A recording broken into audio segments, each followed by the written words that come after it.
अस्सलाम वालेकुम एवरीवन। मेरा नाम रमशा खान है और मैं तम्परे यूनिवर्सिटी फिनलैंड में एक पीएचडी की स्टूडेंट हूँ। मेरा फोकस केमिस्ट्री पे है और अम, और मैं यहाँ पे 3 पॉइंट्स को हाईलाइट करूँगी। आज के सेशन में I will try to give some general information about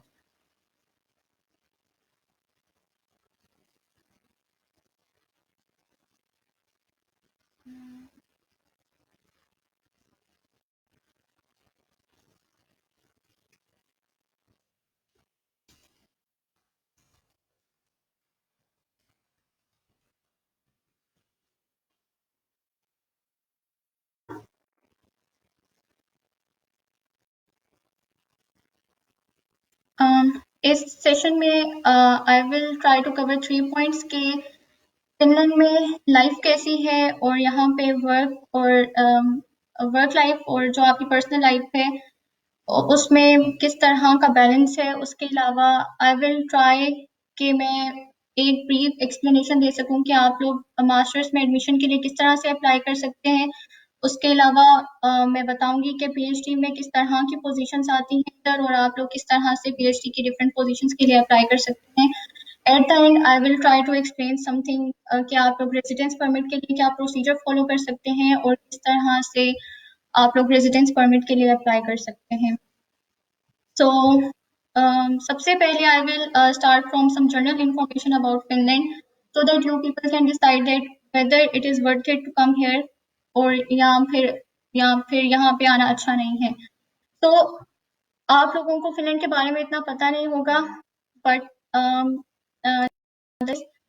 कि ये यूरोप की एक कंट्री है और बेसिकली यूरोप की 3 कंट्रीज हैं जो कि नॉर्थ में हैं, जिनमें एक फिनलैंड है, दूसरा स्वीडन है और तीसरा नॉर्वे है।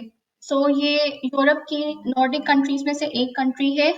यहाँ पे करेंसी यूरो यूज होती है और अगर एरिया के लिहाज से बात की जाए तो ये यूरोप का 8th लार्जेस्ट कंट्री है बट अगर पॉपुलेशन के लिहाज से बात की जाए तो यहाँ पे पॉपुलेशन बहुत कम है और population is like 5.5 million approximately जो कि हमारी लाहौर की भी पॉपुलेशन से कम है। सो उस तरह से पॉपुलेशन डेंसिटी काफ़ी कम है।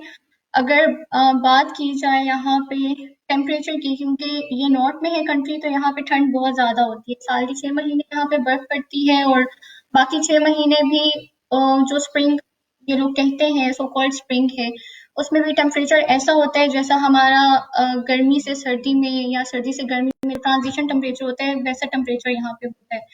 तो नॉर्थ में टेम्परेचर यहाँ पे हमारे पास -25 से -30 तक भी चला जाता है और विंटर्स में साउदर्न पार्ट में यहाँ पे टेम्परेचर -15 से -20 होता है और लाइकवाइज स्प्रिंग में यहाँ पे नॉर्थ वाली साइड पे टेम्परेचर मैक्सिमम 15 या 20 डिग्रीज रहेगा और नीचे साउथ वाली साइड पे टेम्परेचर अब 28 टू 30 डिग्रीज भी चला जाता है। यहाँ पे लोग इसलिए आना शायद पसंद नहीं करते क्योंकि लोगों को लगता है कि बहुत ठंड है और we can not survive in cold temperature. But let me tell you guys के ठंड से घबराने वाली यहाँ पे कोई भी बात नहीं है बिकॉज यहाँ पे आपके घरों में सेंट्रलाइज हीटिंग है। यूनिवर्सिटी में you don't have to wear coat वगैरह कुछ भी। यहाँ पे हर जगह हीटिंग पैनल्स लगे हुए, even buses, restaurants, you can go anywhere और there will be heating system, there will be no problem. और सर्दी बस इतनी है कि यहाँ से आपको अगर बस स्टॉप तक जाना है या बस स्टॉप पे उतर के आपको यूनिवर्सिटी तक जाना है तो उतनी देर के लिए ही आपको ठंड बर्दाश्त करनी है और वो मेरे ख्याल से इतना मुश्किल प्रोसेस नहीं है। उसके अलावा यहाँ पे आप फिनलैंड को क्यों प्रेफर करें? अगर यहाँ पे आपको एक पीएचडी की अच्छी स्कॉलरशिप मिल जाती है या मास्टर्स की भी अच्छी स्कॉलरशिप मिल जाती है तो why you should prefer to come here. उसके लिए कुछ पॉइंट्स हैं, जैसे फिनलैंड का एजुकेशन सिस्टम बहुत ज़्यादा स्ट्रॉन्ग है। यहाँ पे जो एजुकेशन सिस्टम है that is number 1 in the world. तो उसके अलावा यहाँ पे अगर हम एयर क्वालिटी की बात करें, वाटर क्वालिटी की बात करें, फूड क्वालिटी की बात करें, तो उससे भी अकॉर्डिंग टू WHO इंडेक्स यहाँ पे एयर क्वालिटी भी सबसे बेस्ट है। फिर फिनलैंड कंसेक्टिवली थर्ड ईयर है इसका कि ये नंबर 1 कंट्री है हैप्पीएस्ट इन द वर्ल्ड। उसके बाद लोग कहते हैं कि ठीक है, यहाँ पे अगर साल के 6 साल बर्फ पड़ती है तो फिर ये लोग क्या करते होंगे, बोर हो जाते होंगे, डिप्रेशन का शिकार होते होंगे। ऐसा भी कुछ नहीं है, क्योंकि जिस तरह का माहौल होता है फिर आप लोग उस तरह से खुद को एडजस्ट कर लेते हो। और विंटर में ये लोग फिर आइस हॉकी खेलते हैं, स्कीइंग करते हैं, इंडोर स्विमिंग हॉल्स पूल्स होते हैं वहां पे चले जाते हैं, और स्लेजिंग वगैरह ये सब इन लोगों की हॉबीज में आ जाते हैं। उसके अलावा यहाँ पे काफ़ी चीज़ें खूबसूरत भी हैं देखने के लिए। यहाँ पे मेरे ख्याल से फिनलैंड के अंदर मोर देन 1 लाख लेक्स हैं। टू पुट इन नंबर्स, यहाँ पे 1,82,000 समथिंग लेक्स हैं। तो हर टाउन के बाद या हर टाउन के अंदर 2-3 लेक्स होंगी, और यहाँ पे शाम में लोग साइकिलिंग करते हैं और बच्चे पार्क्स में खेल रहे होते हैं, और मतलब everyone is so happy here. यहाँ पे नॉर्थ वाली साइड पे चले जाएं तो लैपलैंड आ जाता है, वहाँ पे एक सेंटा क्लॉज विलेज है, नॉर्थन लाइट्स हैं। अगर लैंग्वेजेस की बात करें, फिर बहुत सारे लोग कहते हैं कि वहाँ पे लैंग्वेज पूछते हैं मुझसे कि वहाँ पे लैंग्वेज प्रॉब्लम है या नहीं है। तो यहाँ पे जो बेसिक एजुकेशन होती है फिनलैंड की, उसमें हमारे पास बेसिक एजुकेशन में ये लोग फिनिश, स्वीडिश और इंग्लिश लैंग्वेज सिखा देते हैं, तो यहाँ पे लैंग्वेज प्रॉब्लम भी बिल्कुल भी नहीं होती। अगर तो फिर नेक्स्ट पॉइंट की तरफ अगर चलूँ तो यहाँ पे how to apply for master scholarship. तो ये अब हर university to university information vary करेगी, बट जो कॉमन डेडलाइन है वो यहाँ पे कि मास्टर की एप्लीकेशन का प्रोसेस स्टार्ट हो जाता है फ्रॉम 1 और 15 को एप्लीकेशन प्रोसेस हो जाता है। Again it will vary from university to university. आप लोग कॉन्टिन्यूसली यूनिवर्सिटी की वेबसाइट पे जा सकते हैं और वहाँ पे सर्च कर सकते हैं डेडलाइंस क्या हैं, क्योंकि कुछ हो सकता है कुछ यूनिवर्सिटीज की web deadlines mid of November में एप्लीकेशन प्रोसेस स्टार्ट हो जाए और स्टार्ट ऑफ जनवरी में भी खत्म हो गए। उसके अलावा अगर आप लोग अप्लाई कर लेते हैं तो फिर जो रिजल्ट आएगा वो आपको मार्च और अप्रैल के मिड तक वो आप लोगों को रिजल्ट बता देंगे कि either you are accepted programme और नॉट। उसके अलावा फिर आप लोगों को अगस्त तक यूनिवर्सिटी ज्वाइन करनी होगी। This is for masters programme, PhD के लिए नहीं। और उसके बाद यहाँ पे 3-4 साल पहले तक मास्टर्स प्रोग्राम, बट नाउ अब इन लोगों ने ट्यूशन फी स्टार्ट कर दी है। ट्यूशन फी काफी ज्यादा है, which is €10 per year. But the thing is, अगर आप लोगों के ग्रेड्स थोड़े से भी अच्छे हैं तो ये लोग आप लोगों को ट्यूशन फी वेवर ऑफर कर देते हैं। लाइक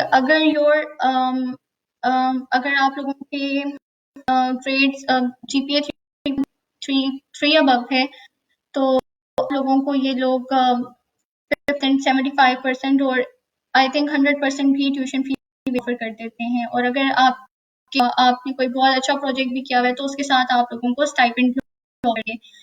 और अगर आप कोई भी स्कॉलरशिप मैनेज नहीं कर सकते और अगर आप लोग अफोर्ड कर सकते हैं तो फिर जरूर आए। यहाँ पे स्टूडेंट वीजा पे जो you can work for 5 hours per week और minimum wage 9.5 to 10 euros per hour है, तो you can earn up to 1000 euros per month. Masters में लेस और मोर रिक्वायरमेंट्स ये हैं कि आप लोगों को अपना आइल्स सबमिट करवाना है, और आइल्स के लिए जो मिनिमम स्कोर है 6.5 होना चाहिए, और इंडिविजुअली हर स्पीकिंग और उसमें 6 से कम आपका किसी में भी नहीं चाहिए। अगर आइल्स का स्कोर 7 है तो दैट इज गुड। और उसके साथ आपको अपना एक मोटिवेशनल लेटर सबमिट करवाना होता है। आपको submit for CV recommendation letter चाहिए होते हैं आपको, अपनी जिस यूनिवर्सिटी से आप पढ़ रहे हैं उससे रिकमेंडेशन लेटर 2 टीचर से आपको चाहिए होंगे। और उसके अलावा आपके सारे बैचलर्स की ट्रांसक्रिप्ट, एफएससी की ट्रांसक्रिप्ट, ये सारा कुछ अटेस्ट होना चाहिए।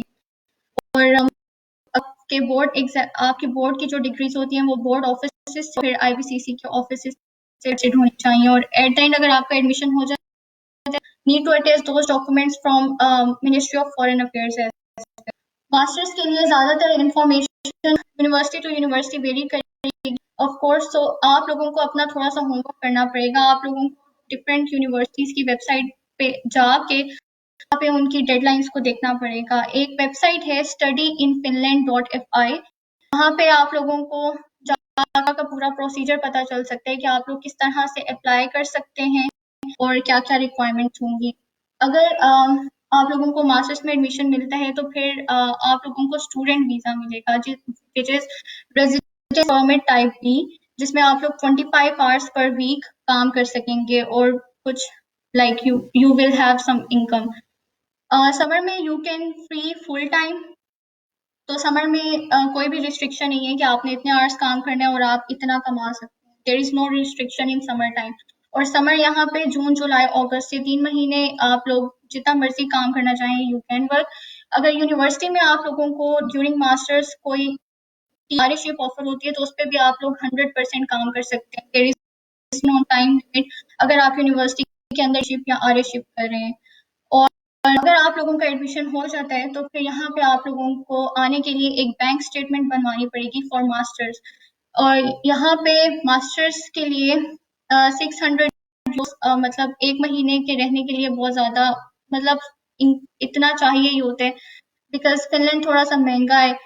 तो यहाँ पे आप एक अपार्टमेंट लेते हैं वन, तो वो ऑलमोस्ट 250 to 300 यूरोज में आप लोग ले सकते हैं। उसके फिर 200 से 250 आप लोग ईटेबल्स भी ले सकते हैं और 50 यूरोज लाइक इतने पैसे आप लोगों को चाहिए यहाँ पे 1 महीने के लिए। तो आप लोगों को 7200 यूरोज की 1 साल की बैंक स्टेटमेंट बनवानी पड़ेगी और ज़्यादा पैसे तो ऑब्वियसली फिर आप इकट्ठी बैंक स्टेटमेंट बनवा सकते हैं। बट यहाँ फिनलैंड पे आने के लिए जब आप एम्बेसी जाते हैं स्टेटमेंट दिखाते हैं तो वो लोग ये नहीं देखते आपके पास कितने पैसे हैं, वो लोग ये देखते हैं कि आइदर जो आप शो करें income that is by sustainable means और नॉट, क्योंकि जो भी आपका स्पॉन्सर होगा उसको अपना पूरा का पूरा करना पड़ेगा कि हाँ दिस इज सस्टेनेबल, 2 साल में मैं इसको स्पॉन्सर कर सकता हूँ, फुली सपोर्ट कर सकता हूँ और अगर इसको और भी पैसों की जरूरत पड़ी तो मैं इसको लाइक पैसे दिए जा सकते हैं। ठीक है। और फिर जब आपका यहाँ पे एडमिशन हो जाएगा तो फिर मास्टर्स के आप लोगों को यहाँ पे एक अदद हेल्थ इंश्योरेंस करवानी होगी। Most of the students use Swiss care here जो कि 200 से 300 यूरो पर ईयर है, बट उसमें आप लोग कोई प्रॉपर्टी डैमेज करते हैं या फिर आपकी तबीयत खराब हो या कोई चीज़ इस तरह से तो वो हेल्थ इंश्योरेंस कवर कर देगी। उसके अलावा फिनलैंड में हमारे पास वो मास्टर भी इंटरव्यू नहीं होता, you just have to submit your documents और उसके बाद इफ यू आर एलिजिबल और तो आपको वो स्टाइपेंड वेवियर ऑफर कर देंगे और उसी तरह से सारा प्रोसेस हो जाएगा। So this was for master degrees. PhD की बात कर ली जाए तो पीएचडी यहाँ पे एक जॉब है, it is not like program. तो यहाँ पे पीएचडी में अगर आप लोग आए तो आपको सैलरी मिलेगी और आपको एक मिलेगा, लैपटॉप मिलेगा, so it's like doing a job here.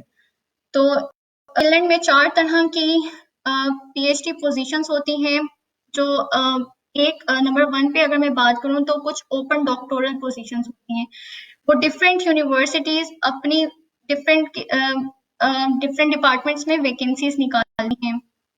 जैसे कि अगर मैं अपनी यूनिवर्सिटी बात करूं तो वो हमारे डिपार्टमेंट में टाइम टू टाइम अगर जैसे कोई पीएचडी रिक्वायर्ड है किसी प्रोफेसर को, बस एक जर्नल वैकेंसी निकाल देंगे कि 1 पीएचडी स्टूडेंट इज रिक्वायर्ड या फिर 2 physics students are required, photonic students are required. वो जर्नल वैकेंसी है, उसमें कोई भी अप्लाई कर सकता है। उसमें आप लोगों को सिर्फ अपनी सीवी, मोटिवेशन लेटर और रिकमेंडेशन लेटर्स चाहिए होते हैं। और अगर आपने उस टाइम तक आईएल्स किया हुआ है तो you can also submit your सारे के सारे डॉक्यूमेंट्स उधर लिखे हुए होते हैं कि ये डॉक्यूमेंट करवा दें। तो ये ओपन डॉक्टोरल पोजीशंस होती हैं और ये मेरे ख्याल से सबसे ज़्यादा टफ है अचीव करना बिकॉज इस पे फिर बहुत सारे लोग अप्लाई करते हैं।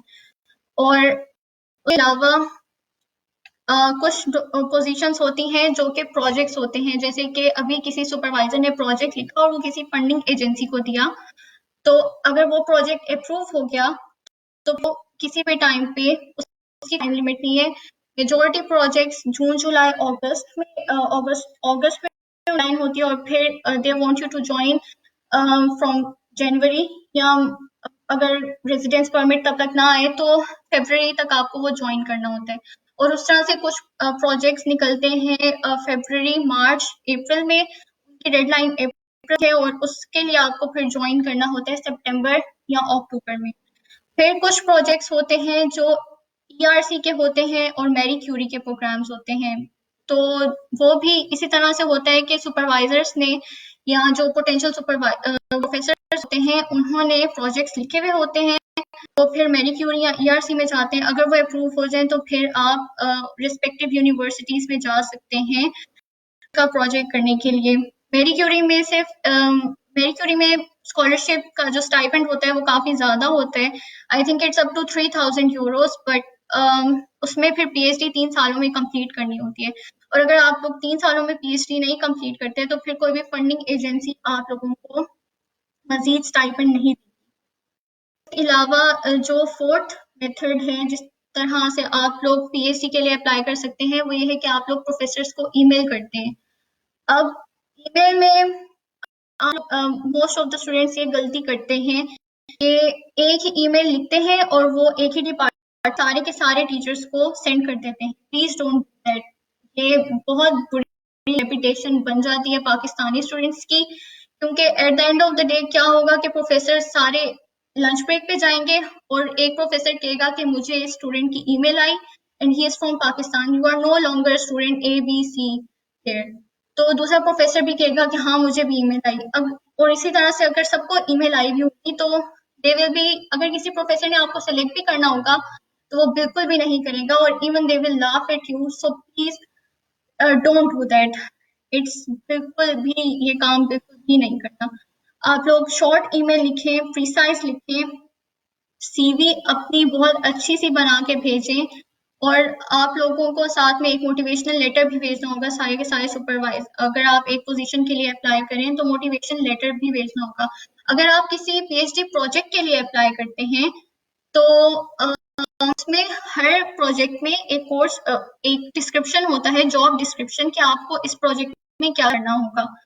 तो अगर आप तो that is the good part के फॉर योर मोटिवेशन लेटर, कि आप लोग किस तरह से अपनी सीवी को या फिर मोटिवेशन लेटर को मॉडिफाई कर सकते हैं फॉर दैट स्पेसिफिक पोजीशन। आप लोग अगर जिस तरह लेट से एक प्रोजेक्ट है सोलर सेल का, तो अगर आप लोगों ने बैचलर्स में या मास्टर्स में काम किया हुआ है कुछ भी सेमीकंडक्टर मटेरियल्स पे या इससे रिलेटेड कोई भी चीज पे, तो आप उस एस्पेक्ट को हाईलाइट कर सकते हैं। फिर मोटिवेशन लेटर में आप ये भी बता सकते हैं कि why I want this position, और why you are the best candidate, because एक पोजीशन पे वो सिर्फ आप एक पाकिस्तानी या फिर कोई भी एक एशियन नहीं है जो अप्लाई करेगा, उस पर पूरी दुनिया से लोग अप्लाई करेंगे। इवन बहुत डिफरेंट यूरोप में पूरे यूरोप से एप्लीकेशन आती हैं। So you show that you have potential कि आप वो जॉब कर सकते हैं। और उसके बाद बाज औकात ये गलती हो जाती है कि आप लोग मोटिवेशन लेटर एडिट नहीं, लेट से आपने यूनिवर्सिटी ऑफ हेलसिंकी में अप्लाई और उधर वो एक मोटिवेशन लेटर भेजा, और वही मोटिवेशन लेटर आपने गलती से यूनिवर्सिटी ऑफ ओलू में भेज दिया, तो और आपने नाम भी एडिट नहीं किया। तो आप जब भी डॉक्यूमेंट्स भेज रहे हैं प्लीज उसको एक बार देख लें कि आपने उनको एडिट किया है कि नहीं, नहीं तो फिर वो एक सीधी सीधी रिजेक्शन हो जाती है। उसके अलावा अगर आप लोग अपने डॉक्यूमेंट्स भेज देते हैं, आपकी सीवी अच्छी है, प्रोफेसर ने आपको इंटरव्यू की कॉल दे दी, तो उसमें भी आपके 50% चांसेस हैं कि आप सिलेक्ट हो जाएं, क्योंकि इंटरव्यूज में हर तरह का क्वेश्चन पूछ सकते हैं प्रोफेसर। फील्ड रिलेटेड क्वेश्चन भी होते हैं, जर्नल क्वेश्चंस भी हो सकते हैं। अब अगर इंटरव्यू में आपको बिल्कुल भी ये शो करने की जरूरत नहीं है कि आपको सब कुछ आता है, बिकॉज अगर आपको सब कुछ आता है तो फिर आपको पीएचडी करने की कोई भी जरूरत नहीं है, ठीक है। तो इंटरव्यू के लिए आप लोगों को ये शो करना है कि सीखना चाहते हैं, ये नहीं क्या चीज आती है। और फिर कुछ प्रोफेसर सिर्फ फील्ड रिलेटेड क्वेश्चन करेंगे, अगर उनको लगता है कि अगर आप फील्ड में बहुत अच्छे हैं तो वो आपको एक्सेप्ट कर लेंगे। कुछ प्रोफेसर बिल्कुल भी फील्ड रिलेटेड क्वेश्चन नहीं करेंगे, बिल्कुल भी। वो जनरल क्वेश्चन करेंगे कि पाकिस्तान कैसा है, मौसम कैसा है, अच्छा मास्टर्स में ये पढ़ा था, बैचलर्स में ये पढ़ा था, किस चीज के सब्जेक्ट में इंटरेस्ट था, किस में नहीं था। बाज़ औक़ात आप लोगों से ऐसे भी सवाल हो जाएंगे जैसे कि व्हाट इज योर हॉबी। तो इंसान बिल्कुल माइंड प्रिपेयर होता है कि भाई अभी मुझसे मुश्किल मुश्किल सवाल होंगे, और एट टाइम वो सुपरवाइजर या प्रोफेसर बिल्कुल ऐसा क्वेश्चन कर देते हैं कि मतलब अगर हॉबी के बारे में क्वेश्चन आ जाए तो बंदा उस वक्त, जैसे अब मुझसे क्वेश्चन पूछा था तो मैं बिल्कुल 2 मिनट के लिए चुप हो गई थी कि do I have some hobby, मतलब ये बिल्कुल भी मैं ब्लैंक हो गई थी। सो आप लोगों को हर तरह के क्वेश्चन के लिए तैयार रहना है। कुछ लोगों को एंग्जाइटी इश्यूज होते हैं, बट वो जो प्रोफेसर आपके सामने बैठे होते हैं उनका लाइफ टाइम एक्सपीरियंस होता है कि आप लोगों के बच्चा एंशियस है तो वो आप लोगों को make sure, they will make sure that you are comfortable. और उसके अलावा डोंट ट्राई टू आउटस्मार्ट, क्योंकि कुछ बच्चे लाइक अगर कोई एक माइक्रोस्कोप की बात कर लें, अगर एक प्रोफेसर ने आपसे क्वेश्चन किया है कि आपने इस माइक्रोस्कोप के साथ काम किया हुआ है, तो दूसरा बच्चा अगर उसने वाकई किया हुआ भी होगा और अगर वो ऐसा बताएगा कि हाँ जी मुझे तो सब कुछ आता है, तो हो सकता है कि उसने मास्टर्स में जो भी पढ़ा हो वो बुक उस प्रोफेसर ने ही लिखी हो। तो don't try to show them that you know everything, this gives a really bad impression. और उसके अलावा बात कर ली जाए रेजिडेंस परमिट की, तो रेजिडेंस परमिट के लिए पाकिस्तान में फिनलैंड की कोई भी एम्बेसी नहीं है, तो you will have to go to nearest embassy of Finland. मेरे ख्याल से नियरेस्ट एम्बेसी टर्की, दुबई और नेपाल में है, but most of the students को अबू धाबी, दुबई, बिकॉज वो ईजीएस्ट है। और वहां पे जाना आपका इसलिए जरूरी है क्योंकि वो लोग आपके फिंगरप्रिंट्स लेते हैं और वहां पे वो आपके सारे डॉक्यूमेंट चेक करते हैं, सारी अटेस्टेशन चेक करते हैं। वो इतना मुश्किल नहीं है, यू विल जस्ट वो फिर यूनिवर्सिटी से एचआर से आपको ईमेल आती है। बल्कि जब मैंने अप्लाई किया था तो यहाँ पे जो भी डीन थे यूनिवर्सिटी के, उनको नहीं पता था कि फिनलैंड की एम्बेसी नहीं है पाकिस्तान में। तो फिर उन्होंने मुझे बताया था कि इस तरह से आपका प्रोसेस होगा, आप जाएंगी ये वाली वेबसाइट और इस पे आप लोग के दुबई एम्बेसी से अपना वो इंटरव्यू की डेट ले लें और फिर हर प्रोसेस इजी हो जाता है। But you will need to tell them कि आप लोगों को एक स्पेसिफिक पॉइंट में कोई प्रॉब्लम फेस हो रही है, वरना उन लोगों को बिल्कुल आइडिया नहीं होगा कि you are anxious about something. और वहां पे फिर दुबई पे जाके आप लोग अपना पूरा इंटरव्यू वगैरह देकर आएंगे।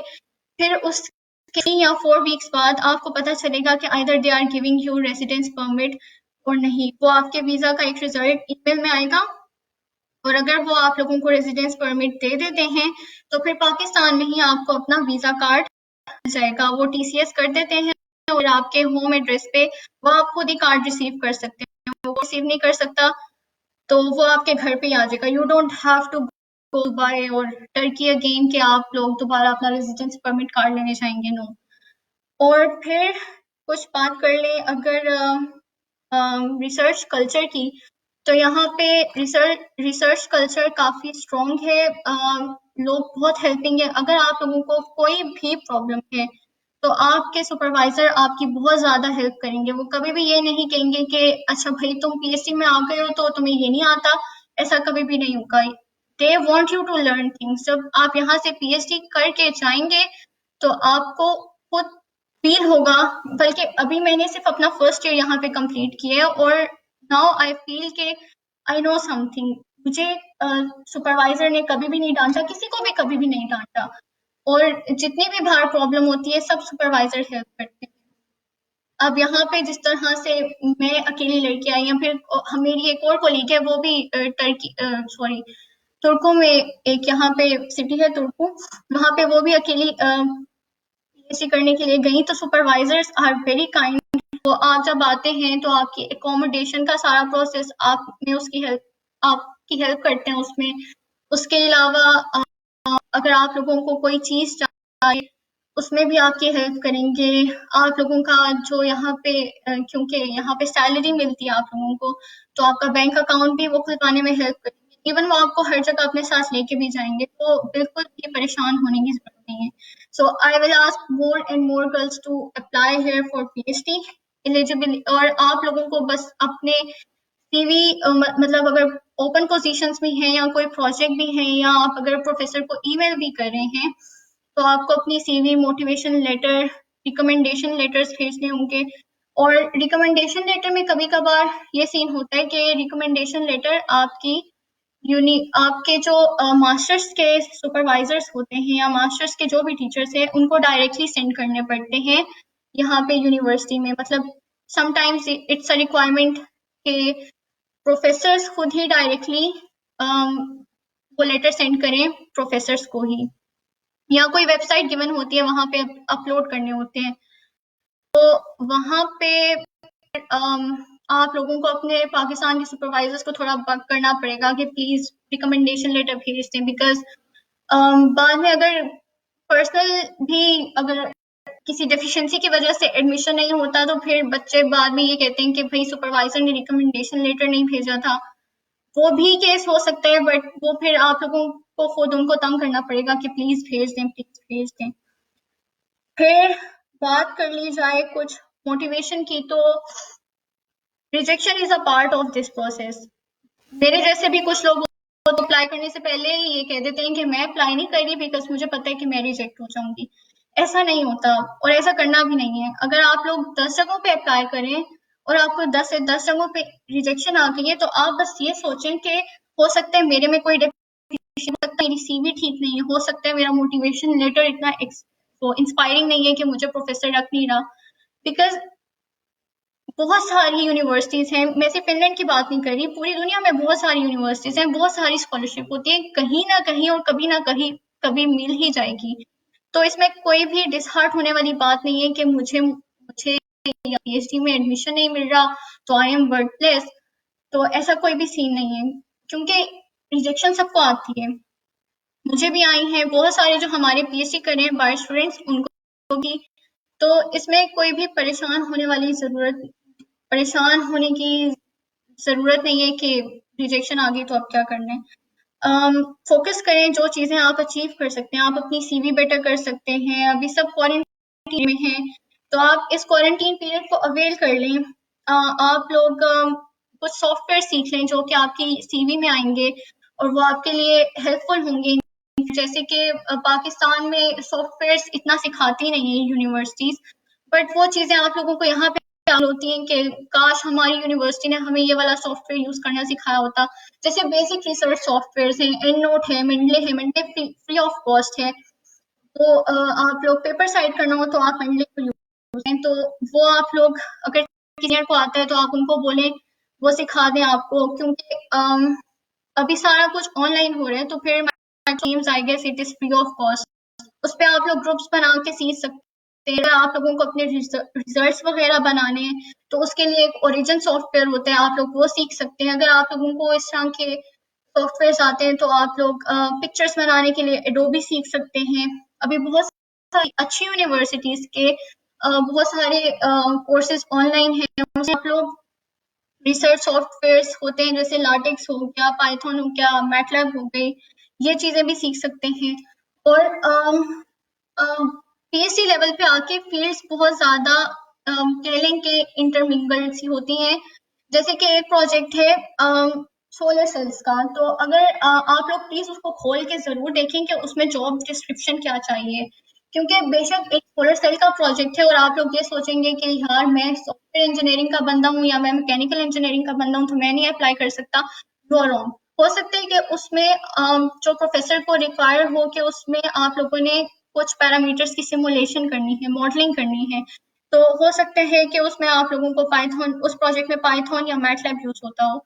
तो आप लोग अगर आप लोगों की प्रोग्रामिंग स्किल्स अच्छे हैं तो आप लोग उसमें अप्लाई कर सकते हैं और प्रोफेसर जरूर आप लोगों को इंटरव्यू के लिए तो एटलीस्ट जरूर बुलाएगा। ऐसा बिल्कुल भी नहीं है कि अगर मैं केमिस्ट्री की हूँ तो मैं केमिस्ट्री में ही अप्लाई कर सकती हूँ, और अगर कोई बच्चा फोटोनिक्स का है तो वो किसी फोटोनिक्स के प्रोजेक्ट के लिए अप्लाई करेगा। फील्ड्स बहुत ज्यादा मिक्सअप होती हैं, लोग भी सिंथेसिस पे काम कर रहे होते हैं, केमिस्ट्री के लोग भी लेजर्स पे काम कर रहे होते हैं। सो आप लोगों को एक बार एटलीस्ट जॉब डिस्क्रिप्शन खोल के देख लेनी चाहिए। और अगेन आइल्स चाहिए होगा आप लोगों को यहाँ पे आने के लिए, या फिर टॉफल और आइल्स के लिए मिनिमम स्कोर 6.5 है, बट अगर 7 हो तो 7 हो या 8 हो तो वो ज़्यादा अच्छी बात है। इंडिविजुअली 6 स्कोर से कम किसी में भी नहीं होना चाहिए, otherwise they will reject you. और कुछ यहाँ पे मास्टर्स और पीएचडी के अलावा भी कभी कभार आरएशिप्स निकलती हैं, तो उसमें भी बच्चे अप्लाई कर सकते हैं। उसमें मेरे ख्याल से 1200 यूरोस देते हैं कोई आरएशिप ऑफर हो, और उसमें कोई टैक्स नहीं कटता। और they give a good stipend of about, अगर टैक्स इंक्लूडेड जो होता है वो 2200 यूरो, 2400 यूरोस। और अगर हेलसिंकी वाली साइड पे किसी को पीएचडी ऑफर होती है तो मेरे ख्याल से 25 एंड 2600 यूरो वो लोग देते हैं, क्योंकि हेलसिंकी काफी महंगा है as compare to all the cities in. तो स्टाइपेंड काफी है इसमें। आप लोग चाहें तो एक लाइक अगर इफ यू आर मैरिड तो you and your spouse can manage. अगर आपका कोई बच्चा भी है तो I think you can easily sustain here. उसके अलावा you can easily save here some amount of money. तो उसमें लाइक आई थिंक रिसर्च काफी अच्छा है, उसमें कोई भी प्रॉब्लम नहीं हो सकती। फिर should I see options?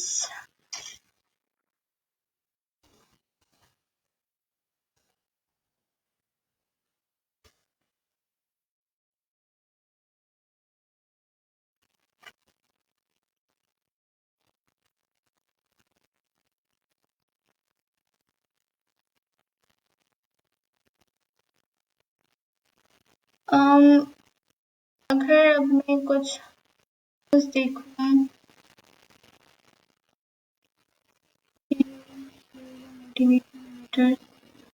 एक और बात जो मैं कहना चाहूंगी कि मोटिवेशन लेटर हर एक इंसान का बहुत पर्सनल होता है।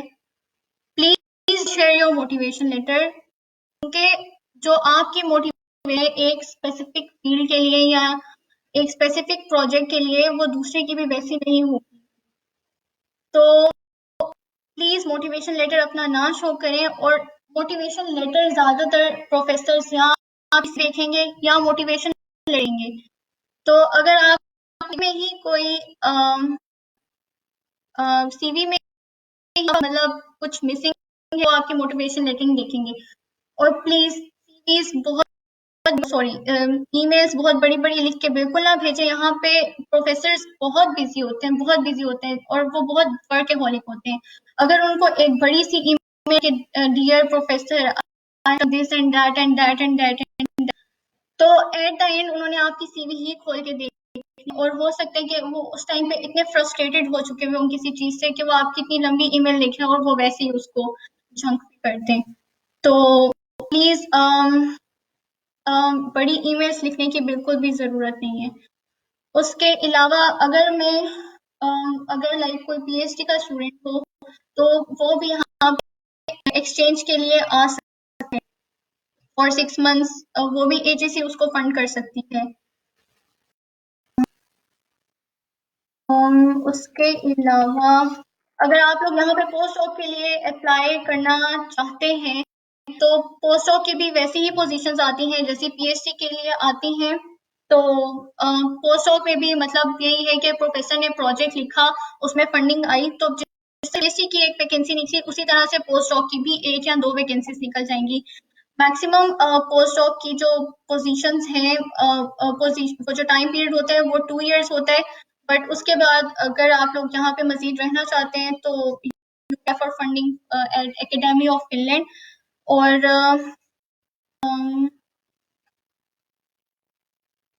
फिर आई CGPA। अगर आपका जीपीए मास्टर्स में 3 अबव है तो आपको वो लोग कुछ ना कुछ ट्यूशन फी ऑफर करेंगे और स्टाइपेंड भी ऑफर कर सकते हैं अगर आपका एक सॉलिड एकेडमिक बैकग्राउंड है। और मास्टर्स के पीएचडी के लिए your GPA should be greater than 3.3 3.5। और आईएल्स फिर वही बात के 6.5 मिनिमम है, बट ट्राई के आईएल्स में आपके 7 या 8 पॉइंट्स हो तो दैट इज गुड। और मास्टर्स के लिए जो भी बता कुछ क्वेश्चंस आए मुझे कि I have done my bachelors in media sciences और can I apply for PhD in media sciences. तो obviously you can, there are different universities. You can write in Google that how can I university in Finland, universities offering media programs in Finland, so you can apply। ये मतलब इन हर ये आप लोगों को खुद search करनी होगी, मतलब इसमें आप लोगों हेल्प नहीं कर सकता। हाँ अगर कोई टेक्निक हो जिस तरह कोई एक चीज आप लोगों को समझ नहीं आ रही तो वो आप लोग किसी सीनियर से पूछ सकते हैं। पीएसएफ फिनलैंड, वहाँ पे आप लोग अपनी क्यूरीज वगैरह शेयर कर सकते हैं, वो लोग आपको गाइड कर देंगे टाइम टू टाइम। कि यही चीज है कि फिनलैंड आने के लिए जरूरी।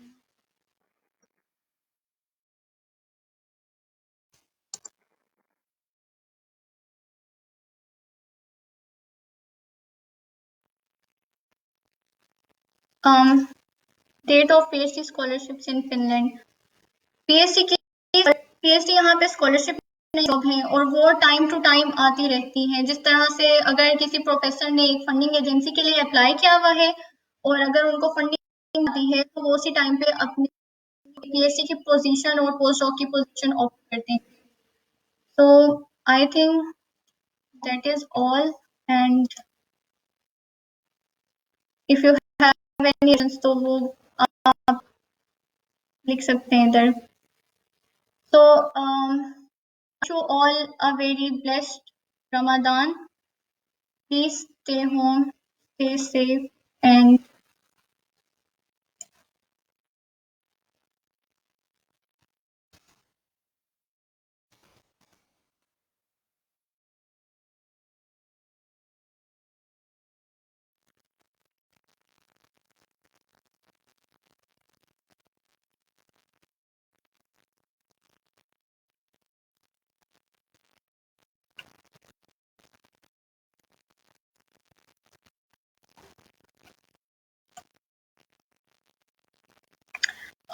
Fi Aman everyone. So this was all. Or questions, also you can write in the comment.